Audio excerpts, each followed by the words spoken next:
Thank you so much to all of you that's tuned in today. Hashtag she owns her success. Thank you also for all the tweets and for making us train for all the right reasons, I have to say. One of the things that I've learned on this platform is that the rest of 2020 is not over. And Nonto is back with us. But I think I'm going to introduce the rest of the panel so that you can feel inspired by me and their titles. Because yes, we're owning our success today. It's time to get comfy with some powerhouse conversations as they share their experiences and share connections, making strides, breaking glass. Yes, my script says that, Nonto. We are breaking glass, as well as this. In the world of business, there are many things that are said. And earlier when I talked about barriers, I could feel like that is restricting me by just saying that mere word. This afternoon, this is not just lip service. We want you to go home, and your comments are fantastic about how you've already learned so much through this entire afternoon. But I'm bringing you our Sisterhood Success Story panel. A warm welcome to Farah Fortune, award-winning businesswoman and PR maven. It is wonderful to see you. Last year with hashtag no apology for her success. I enjoyed you so much with Cape Town and in Gauteng. It's wonderful to see you today. We're also delighted to have a young woman. When I saw your website online, I was like, I want you to take all my money and just make it grow, okay? Because other than just a broker, she's a planner, she's a business owner, and she's turned her skill that she has into a business, and I want to hear all about that. So Trudy Lutuli, financial advisor and co-founder of Lutuli Capital, is with us today. So we're going to be unpacking your money and also how to get there. And then Nonto, our fire and our energy and our brain, and sometimes my reason to just be better. You know when you have a responsibility towards that one woman that you just want to show them your kind and beautiful and nice side? Nontokozo Madonsela, you are that. I know that you're also that for Momentum Metropolitan Marketing. So thank you, ladies and ladies and ladies. In a while, Esther will be joining us. Your comments and questions that came through, we'll be having her live from San Francisco. But while we have these few minutes to unpack this, Farah, I want to start with you. Sure. There's so many people that don't know your story, and I think introduce that so that we can unpack what we want to do here. I mentioned earlier, not lip service. We've heard so much from Nonto's speech when we started out, and I'm going to ask you to rehash, for lack of a better word, to use some of that today. But tell me your story. I've known you for 21 years, and so you know where I come from, and I know how you started, but a lot of other people don't. Yes. I started African Star Communications as a necessity entrepreneur, to be honest with you, because there's a difference between the necessity and opportunity entrepreneurs. Necessity entrepreneur is somebody that really can't do anything else or can't seem to make any more money and needs to go and be an entrepreneur to actually do that. And I was very stuck in a role that was only going to give me so much money a month, and if I needed to progress, I had to leave the company because there was really nowhere else for me to go in the company. Right. No one else was trying to move up. So I just started African Star. I looked online at Cipro, what I needed to submit. I had like all these lists. At some point it was called Fortunate Communications. I remember that. Yes, and Cipro told me I couldn't have it because there was a phone shop in Durban called that. So I was like, okay. And then I was looking, and as I was reading this mail and closed it, and I looked up, and the screensaver popped up on, and it was a lioness on top of this rock, and the sun was setting, and there was a star above it. And I was like, African Star. That's the name. That's where I got the name from. So for me, just having a name was successful to me. I felt like I was on my journey already. But I didn't have any money. I went everywhere. No one wanted to give me a loan. Everyone said that it wouldn't work. I wouldn't make it past 3 years, including my bank. And I was just like, okay, I need to do something. I took my last salary. I was getting paid 12,000 Rand a month. And I took my last salary and I took 1,000 Rand out of it, which was all I could afford to take out of it. And I paid 589 Rand for my CC. And the rest of the money I spent, I tell the story all the time, on these really bad business cards. It's really like terrible logo, but it was mine. It was mine, and I was going to own it. And that was really my first step to success. But people always ask me, what is your definition of success? And I think everybody sitting here has a different definition. My definition for success is still, there's food in the fridge, the lights are on, there's water, my child has food, like clothes on her back. Yeah. That's success to me. As long as I can do that, I know I've done something in my life because my child is taken care of. Other people, it's the big houses, the cars, and you don't ever take that away from anybody because your definition of success is not the same, and what we want out of life is definitely not the same. But my success story is definitely the fact that I can go home today and know my child has food in their mouth, and that 12 years later is still my success story. Sure. So I just want to say this too, because as women, while we are sitting here, they all look 19, right? Yes. Of course. Yes, of course we are. So I could wear my school uniform today. I swear they would let me actually go back to I matric. know they would. Even grade 11. Yeah. Right? Love you. Not Trudy. even matric. Yes. See, I was hoping for a meaningful, serious conversation. No, but Nonto's son turned 15 yesterday. Happy birthday. Thank you. Thank And you. how old's Layla? She's also 15 going on 35. We said we were going to hook them up. Weren't Yes. you going to do a thing? Yeah. We did. Yeah. Now, and COVID interrupted Yeah. our plan. Okay, great. And you're a mother of almost 3, but you're a mother of 2. Yes. So the reason I say that is because we mothers, we women, we momtrepreneurs, we just all of it, right? And I think that's part of my success. But before we even get to anyone's stories, I want to hear about you. So I mentioned Luthuli Capital, and yes, I've stalked your profile, and it's amazing. I feel like I have a part of you because we look the same, and I can call you my sister. And I want to know, because on that picture, it says that you started out, you finished your studies, it even gives date references. Of course. But you're a young woman. You are young and successful. Tell me about your journey. So, well, thank you for that introduction. I am starstruck right now. So I'm not going to look at you. Look this I'm gonna look away. look at Fahrenheit.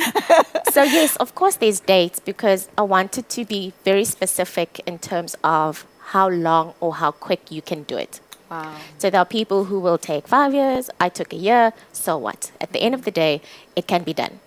And I was talking to Nontogozo earlier that I'm not black enough, I'm not white enough, I'm just there, I am. And my success comes from understanding that it's me, you know, and I have to build myself, live with myself.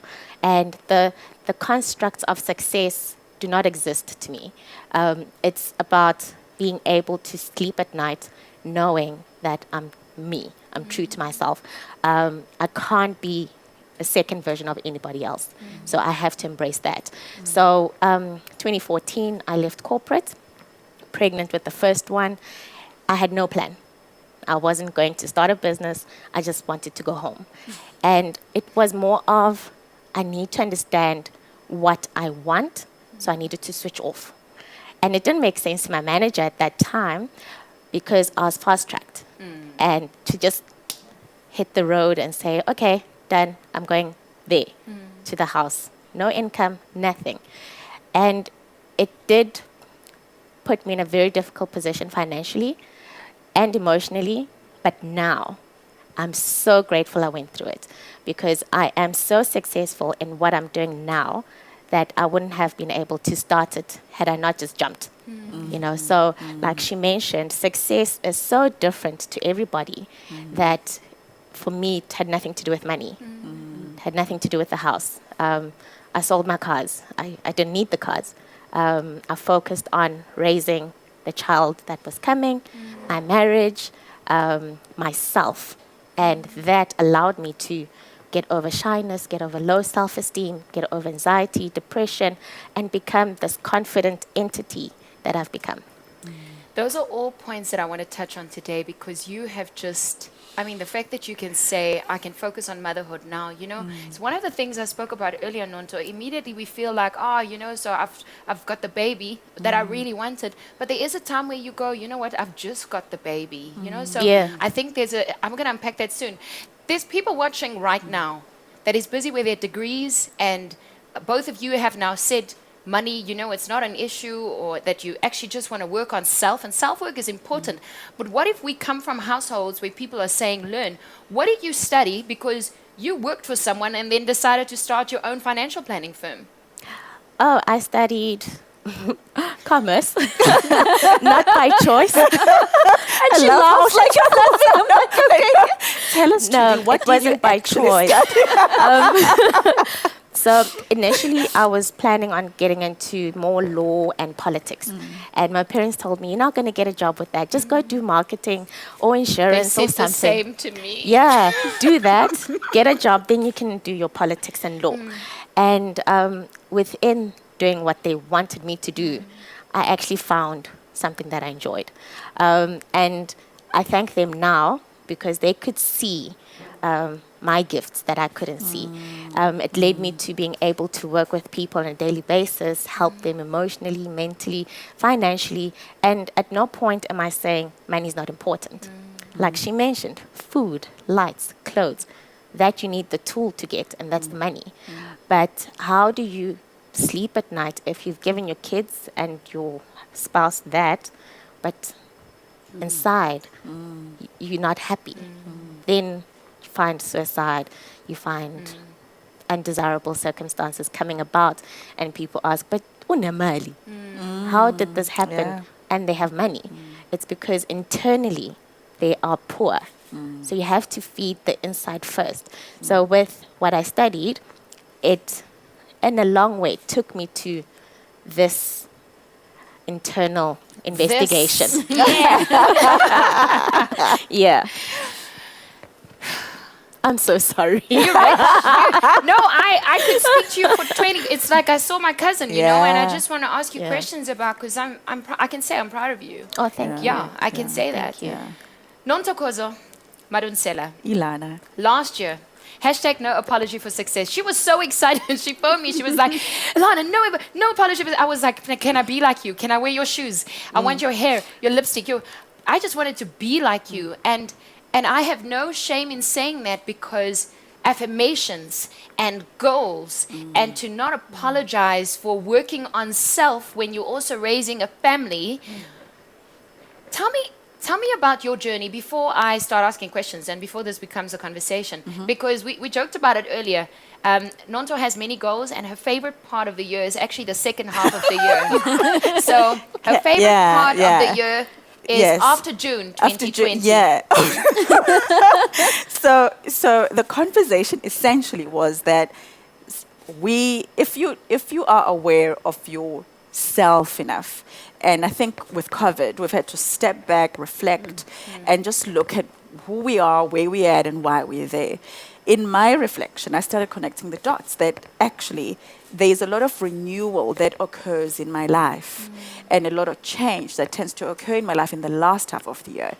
And I then started, my kids are born this side of the year, moving house, buying house, selling house, moving jobs tends to happen in the last half of the year.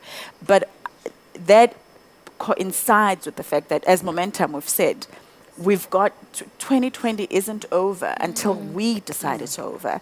And absolutely COVID has taken all of us by surprise. There's a lot of pain, a lot of loss, a lot of anxiety, and a lot of economic poverty that's coming as a consequence of COVID. The game, however, is not over, and a lot of us have pivoted in many ways and found things like even, our CEO was saying he learned to bake in COVID. I've been doing a lot of painting with my children, doing a lot of writing on journaling. I know Farah went through a whole experience with her hair and experimented with her hair. That fills and fuels my cup, and we can't rely on external circumstances anymore because we're realizing those are out of our control. Yeah. Absolutely. Before hashtag no apology to success started. Yeah. And you had this idea and you involved all of us. Yeah. And today I'm so proud there's a control room with people and they're wearing masks, and we are trying to bring cheer and show as momentum that the rest of 2020 is not over. When you started hashtag no apology for success, how did you know that owning success would be a lifesaver? How did you know that this is the message that you want to share with it? Because I can tell you one thing now. If I didn't start hashtag, if I wasn't part of that campaign last year, I would have not have had momentum That you through got. COVID and Yeah. 2020. Yeah. And so there's someone who's perhaps lost their business or in a really terrible situation that perhaps wants to take last year's hashtag no apology for success Yes, yeah. and take it on and also journey to no apology to She hashtag she owns her owns, success. Yeah. So, I mean, most of the work, and I think people in the industry will understand that most of the work starts with you understanding people and having a human truth. And you know, the usual saying of, you know, keep your ear on the ground. So we, as a team, keep our ear on the ground. And we wouldn't have had this powerful campaign had it not been for understanding what success is and how women lack their confidence in their success journey. And especially in comparison to the men counterpart. I mean, Trudy and I were chatting, and in her journey, there are things that she doesn't feel she's ready to do. And I'm like, come on, channel your husband, Trudy. The guys do this all the time. How many times you're like, how did you get that gig when I'm more qualified to get the gig than you? But it just feels as women, we are always thinking just let me walk another kilometer, then I'll be fit enough. Let me answer the next 10 calls, then I'll be professional enough. Let me do one more presentation and if my boss didn't say, high five, Farah, you did great, then maybe I'm not ready. Yeah. And I think also women are too grateful for opportunities sometimes, which is, I don't know what's the right English to say that? But there's almost like, hey, I'm so thankful. Thank you for looking my way. But guys, they're like, yeah, and what else? Yeah, and what else? I mean, in a year, what are we doing? Dude, let's play golf and talk about the next year. But we're like, I've just had my baby, you know. I haven't, I've been living half day because I need to breastfeed. I'm not ready for a promotion. Meanwhile, you are in your half day. You are the most effective, efficient employee, even as you breastfeed, and you still need to work half day. Yeah. So why shouldn't you be ready? Yeah. Farah, take me to a low and a high. I want to know your lowest low. My lowest low. Your lowest low, because I know your highest high. I know your lowest low, but the reason I say this is because I know that our director is going to cut this conversation soon because Esther's logging in from San Francisco. Okay, yes. And what I want someone to go home motivated, because I love how you're saying, you are ready. Even if you think you're not ready. You are ready. We're going to start the church and get we're Trudy gonna to be sit like, down. yes, ready. Going to get Trudy in the church and sit. Are you ready for this? There have been so many lows, and even 12 years later, I still have lows. The lows are just different. A low of what would be my low 12 years ago and what would be my low 5 years ago and what my low is now is so different. It's just like your goals. Your goals change every time. You want to achieve to be on the panel sitting here today. Okay, I've done this. Now what's next? We always have another goal. We always have something else we want to, as humans, we want to look forward to. So I'd say my lowest lows, I've had so many. I mean, so many days I've gone home and I've cried, and people look at you and they say, "Oh, you're such a strong woman." I don't want to be your strong woman. I don't want to. Why should I? Why must I take on everybody's stuff just to be a strong woman for you? That's not fair. I'm also human. I also take things on. I also have emotions. So some days, I'd go home and I'd sit and I'd literally cry in my bedroom because I need to let that out. I need to understand. I need to process things. Some days I'm just like, oh my gosh, we're not getting work. Some days I'm struggling to pay suppliers, to pay employees. There are days I struggle. And then there's other days where I'm like, oh, great, everything's fine. There's nothing that could go wrong. And then SARS sends you a bill. It's those kind of days. And I literally take every day as it comes because as a woman living in South Africa, I'm very grateful I wake up every morning, and I take that into account. But just in my low times, what I've really understood about myself is that we all process our low points differently. Yeah. Some people, they go and they talk about it. Some people, they need to internalize and then talk about it. Some people just internalize and then don't even get therapy. And I think that's the kind of things we need to look at as women. You don't have to be strong for anyone. You don't owe anyone being strong. Your success shouldn't be aligned with you being of how much rubbish you can take from someone. Amen. And I think that's what we need to understand about being vulnerable, about having a low day and also about having a high day. It's great to be out there, and these are my success stories. But the days that I'm at home and I'm sitting, like pulling up in the car, and I'm literally sitting in there for an hour crying because I need to get it out before I walk into the house so that my daughter doesn't feel any of this. And then she walks out and she's like, I seen you driving here 30 minutes ago. Why are you sitting in the car? And it's made me realize that I need to have these discussions with her as a young woman as well, so that she doesn't think she needs to internalize everything as well, because we were brought up like that. We were brought up to take it all in and make sure that we kept everything together. And I refuse to live like that anymore because it's not fair. So if I'm going to be an example to anybody, I don't want to be anyone's role model. I want to be my daughter's role model. We all need to bring our kids up by ourselves. I want to be my daughter's role model enough to know that if she's having a bad day, have a bad day. Don't live in that bad day forever, but have a bad day. And then tomorrow, you wake up. I'll give you a perfect example quickly. Last week, Monday. I don't know why. I know it was a public holiday, but I just wasn't feeling good about me, how I looked, how I felt, everything, and I just didn't do anything. I sat at home. Even though I had emails, I did nothing. And I sulked. Tuesday, I got up at 6 o'clock in the morning and I sat till 7:30 and I finished absolutely everything I needed to do because I needed that day. I needed that day to sulk. The Tuesday, I realized I needed to work. And I think those are the days we need to give ourselves, because those are the success stories. My success story is I got out of bed and I worked. Some people don't make that.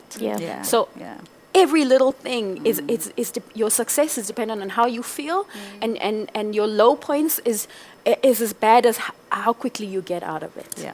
Absolutely. Well, I love your micro win idea, like every little bit is a success. And also the fact that you can get up. And that's one thing that I want to talk about while we're waiting for our guests to log on. The one thing that I want to unpack is self-work.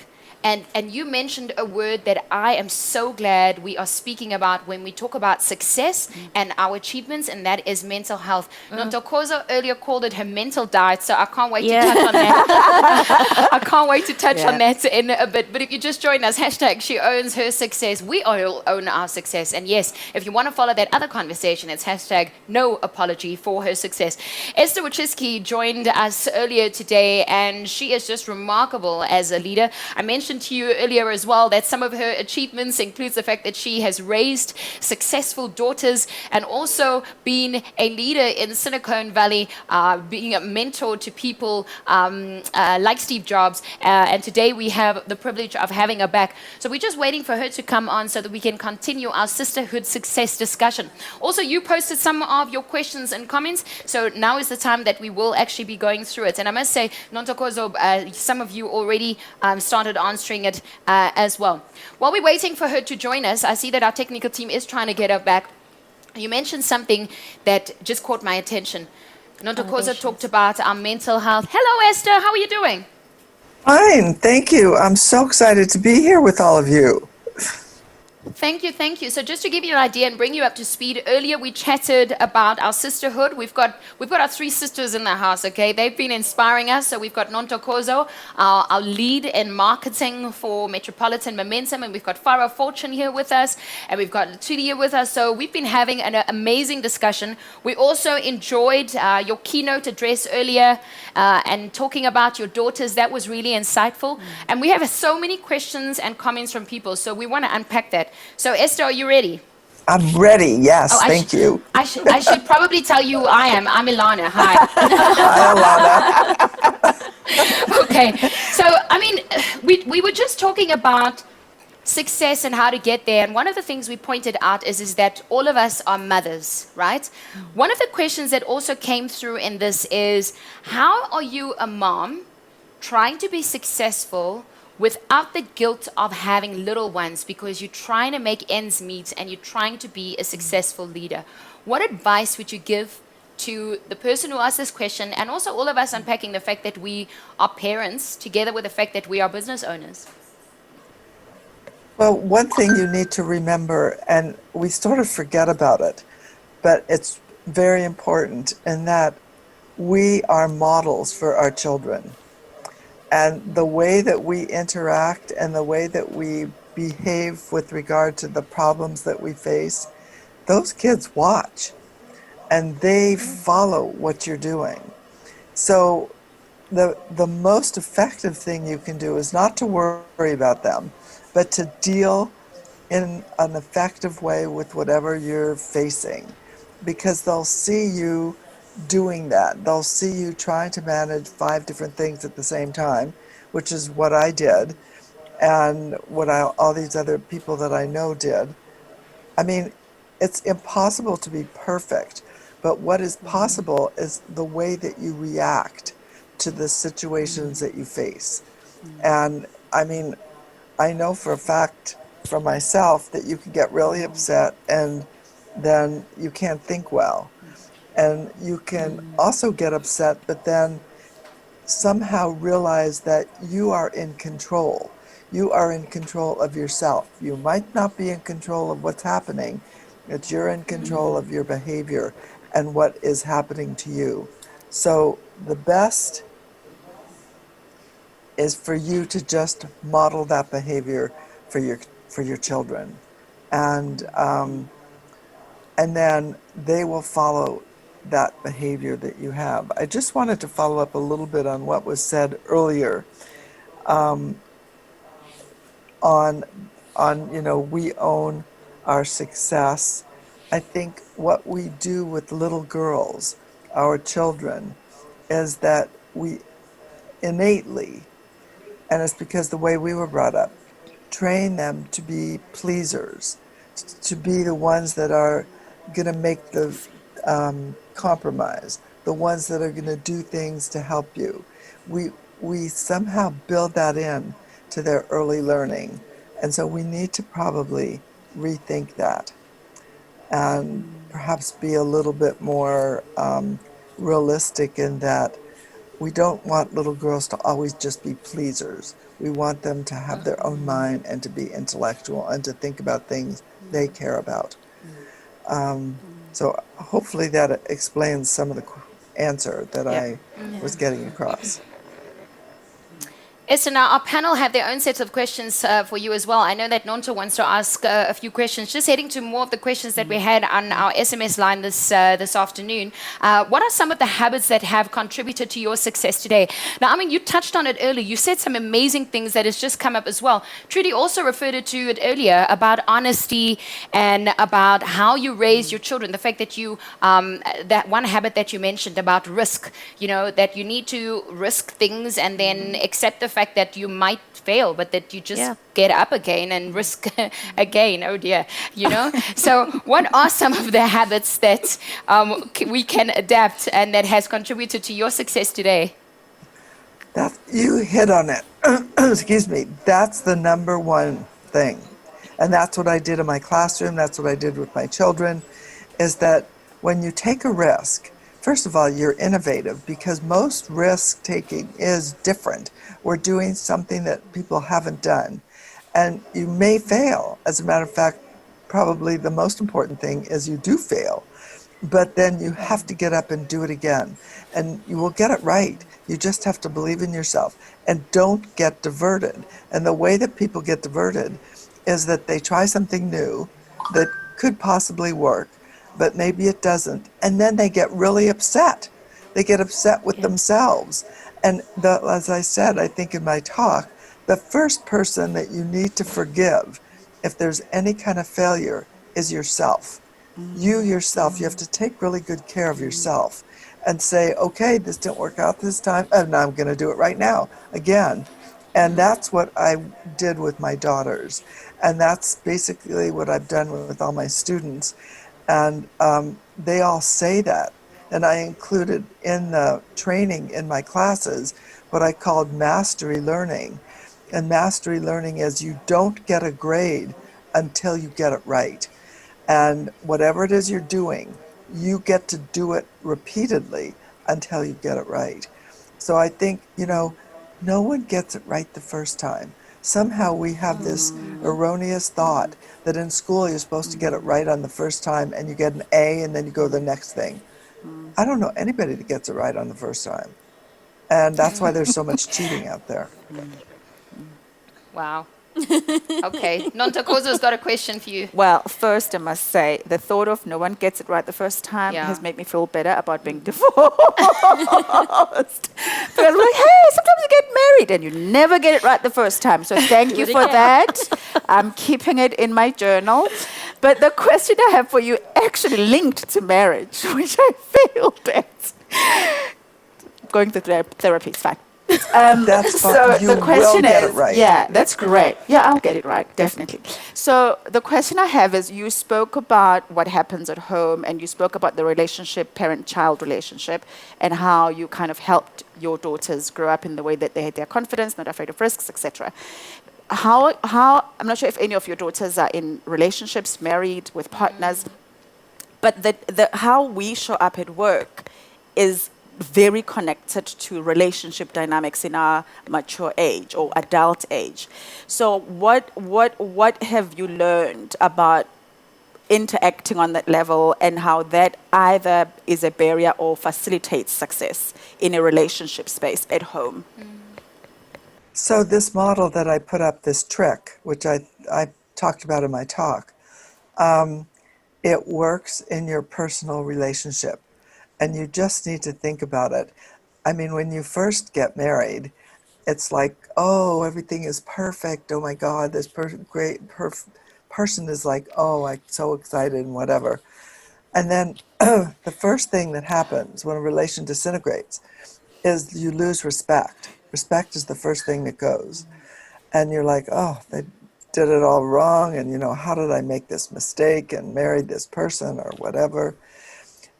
And then when respect goes, trust goes. So you stop trusting them. You stop giving them independence. You start like, oh, where were you? What were you doing? I don't know. I'm not sure I believe you. And then collaboration disappears. And there's no collaboration. People just trust like, oh, let me tell you what to do. You have to follow what I say or else. And then there's no kindness. So the whole thing basically is tied to respect. And respect is really listening to another person and making sure that you understand what it is that they're trying to do, and giving them a chance to, quote, recover from whatever it was that they did that might not have worked out. I think patience is also really important. Let's just think about it. Why is respect so important? One of the reasons people want to buy those T-shirts with that little horse on it is not because they like to pay $100 for a T-shirt, but because that says, you need to respect me. I'm so smart, and so I was able to pay this money for my T-shirt. I think that we need to remember that everybody has wonderful gifts. They also all have defects. They all have problems, but overall, human beings are really incredible. And if you give them that opportunity, and if you respect them, they will rise to those expectations. That's what I found out about in my classes. I could take kids who had failed all for 9 years prior to coming to my class in the 10th grade.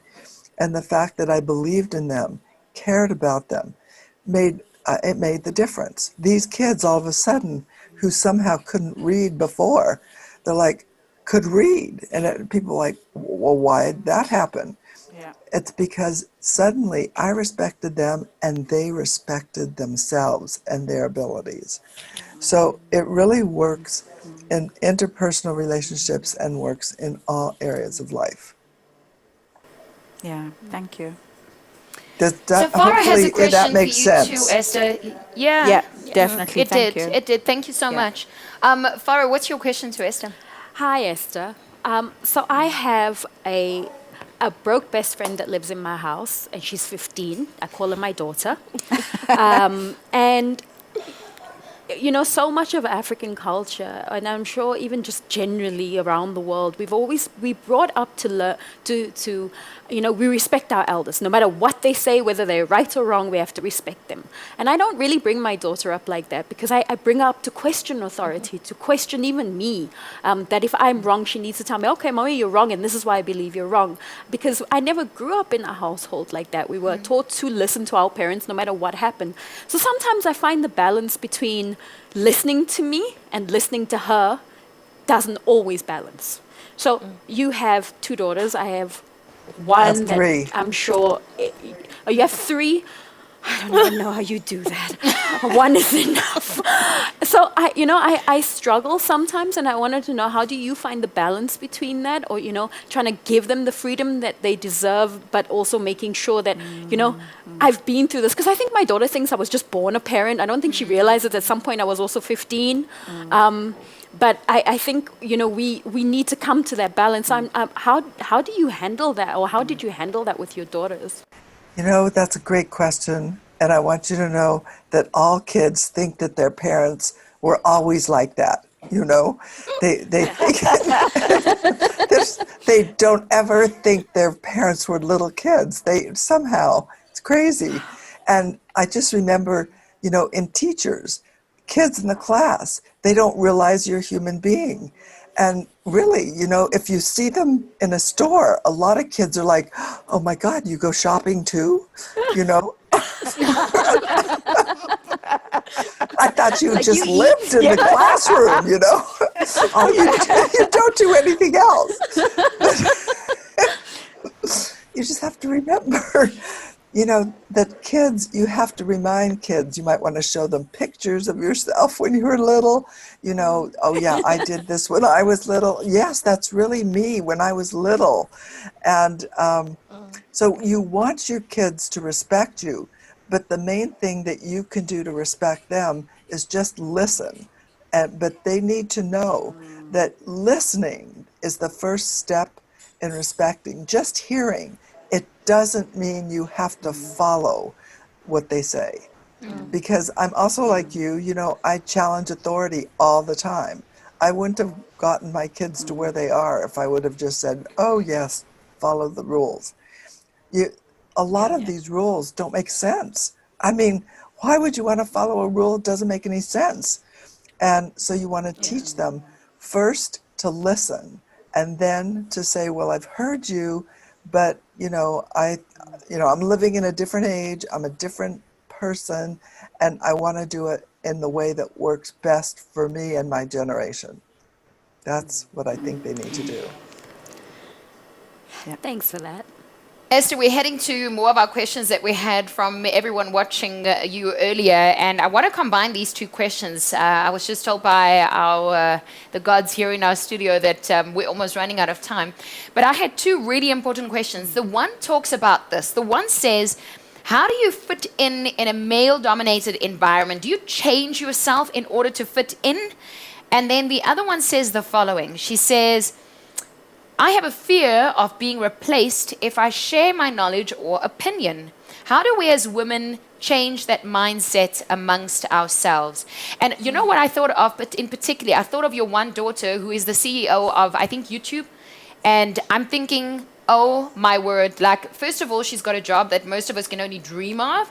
But how do you not become rough and male like, can I say that? Yeah. In such a macho position? Well, so I think women, one thing that is really important, women bring a sense of caring to the job. And while you still might be firm about your decisions and still might be very, quote, male-like in your decisions, again, you are caring and you hear and you listen. I think one of the problems with a lot of people is they refuse to listen, and they're only thinking about themselves. I think it's really a tough job that she's doing because there's nobody to follow. There's no path forward. So she has to believe in herself and believe in the goodness of humanity. which is basically what she does. And she believes that, in fact, most people want to be good and want to do things in this world that is going to make the world better. If you just look around in this pandemic now, so many people are helping each other. And I think that that's an illustration that we can work together. We, of course, in the United States here, we have chaos, as we all know. And it's like, but at the leadership part, we have somebody there that's trying to pit us one against the other. But in spite of all this, I think it's important to realize women shouldn't get diverted by any kind of like sexual harassment. I know it's tough, but you just have to keep your eye on the goal, keep your eye on the ball. Don't let any kind of outside influence divert you from whatever it is that your goal is. And that's what I taught to my daughters, and actually to my students too. And that's what I'm trying to bring forth in my book and for everyone. Esther, it has been a joy speaking to you. Esther Wachiski, if you want to follow her book, and all of her amazing conversations. I think you did a good job with your daughters. It's just a tad, okay? Yeah, Just okay. She did Pass well. that along. I'll tell them. Esther, have a good afternoon. We're gonna wrap things up this side. It was a pleasure speaking to you. A pleasure. Thank you so much, and wishing you all the best of luck. Thank you. Thank you. Hashtag she owns a success. How amazing, right? Definitely. Imagine you Beautiful. can say that. Yeah. Nonto, I know that we need to wrap and we need to do lots of other things, but I'm just so inspired by our South African representatives that are here. And I want you to please encourage people watching based on what Esther has said and everyone on the Sisterhood panel even. If there's one nugget you can send someone home with regarding mental health, depression, bipolar, speaking out, being able to own your feelings, because we've all journeyed in some form of way. I met an expert that said no one can say that they haven't been affected by COVID mentally. Basta, So if there's one nugget you can give anyone who's watching this afternoon, what would it be? Sure. It would be, if your reference point needs to be external, you are not okay. So when you are alone and you can't be within, you are not okay. Okay. Because the problem is within. The pain, the sadness, the anxiety, if that is what dwells within, you are not okay. So most of us are busy on social media with the TV, Netflix, so we don't have the time to look within.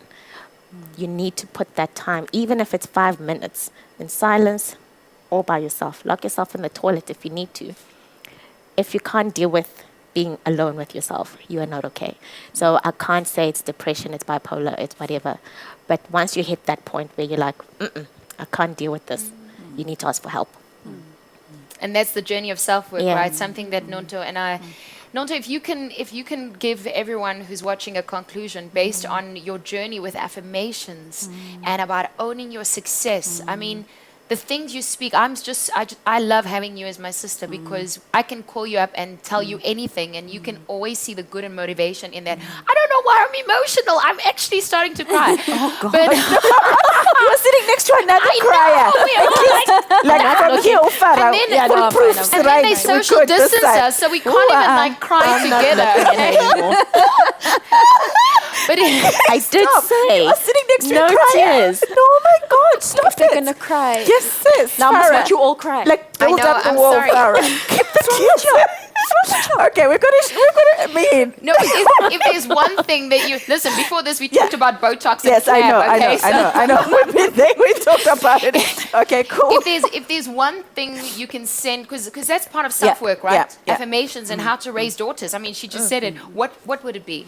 The one thing I want to say, guys, is this is, the calendar year, ne? COVID or no COVID, 12 months. There's September, there's October, there's November, there's all of December. Remember that. A lot can change in the next week, in the next day, in the next hour, when you go to bed tonight. And for me, affirmations, even as I shower, I'm like just gratitude as you shower, gratitude as you brush your teeth, gratitude as you get in your car and drive. September, October, November, December. No excuses. Farah Fortune, it's wonderful knowing you for 21 years. What do you want to say to all our women watching? I actually want to touch on you just being emotional right now. I think what we are, women are seen as when they're emotional that they're weak. And I don't think people realize that as those emotions are just part of us and who we are, and that's how we express love to each other. And I think that brings me back to my point of the one thing that's going to truly make us successful as women is one thing it took me really long to learn and took me even longer to unlearn is my not liking other women. It took me really long to understand that another woman walking into a room, she's not my enemy. I don't even know her name, but I'm looking her up and down and I don't like her, or I don't like what she wears, or I hear something about her and I believe it. And it took me so long to unlearn all of those things that were indoctrinated into me in school, in uni, in my workplace, having to backstab another woman to get to where I want to be. And that was really who I was as a person, and that was somebody I'm really glad I'm no longer, because it's allowed me to be this person now and help other women. And therefore I can understand when you get emotional, because being happy for someone else's success, specifically women, is something that, you just feel so good inside about it. And I think when you realize how good it makes you feel, you want to continuously keep doing it. Yeah, so I think as absolutely, women, for me, I think we need to understand that our job is to unlearn all the things we've been taught about not liking each other, which is the one thing which is stopping us from actually being successful. Yeah. So true. I mean, listen, Yeah. it's gospel. Absolutely. Yes. Thanks, ladies. Well, you are all remarkable, and hashtag she owns her success. Ladies and ladies, it has been a pleasure, and what a special afternoon. Momentum, thank you for allowing us to hashtag own our success and become Momentum in this safe space, chatting, speaking, collaborating, immersing ourselves in an interactive experience. It has been absolutely outstanding.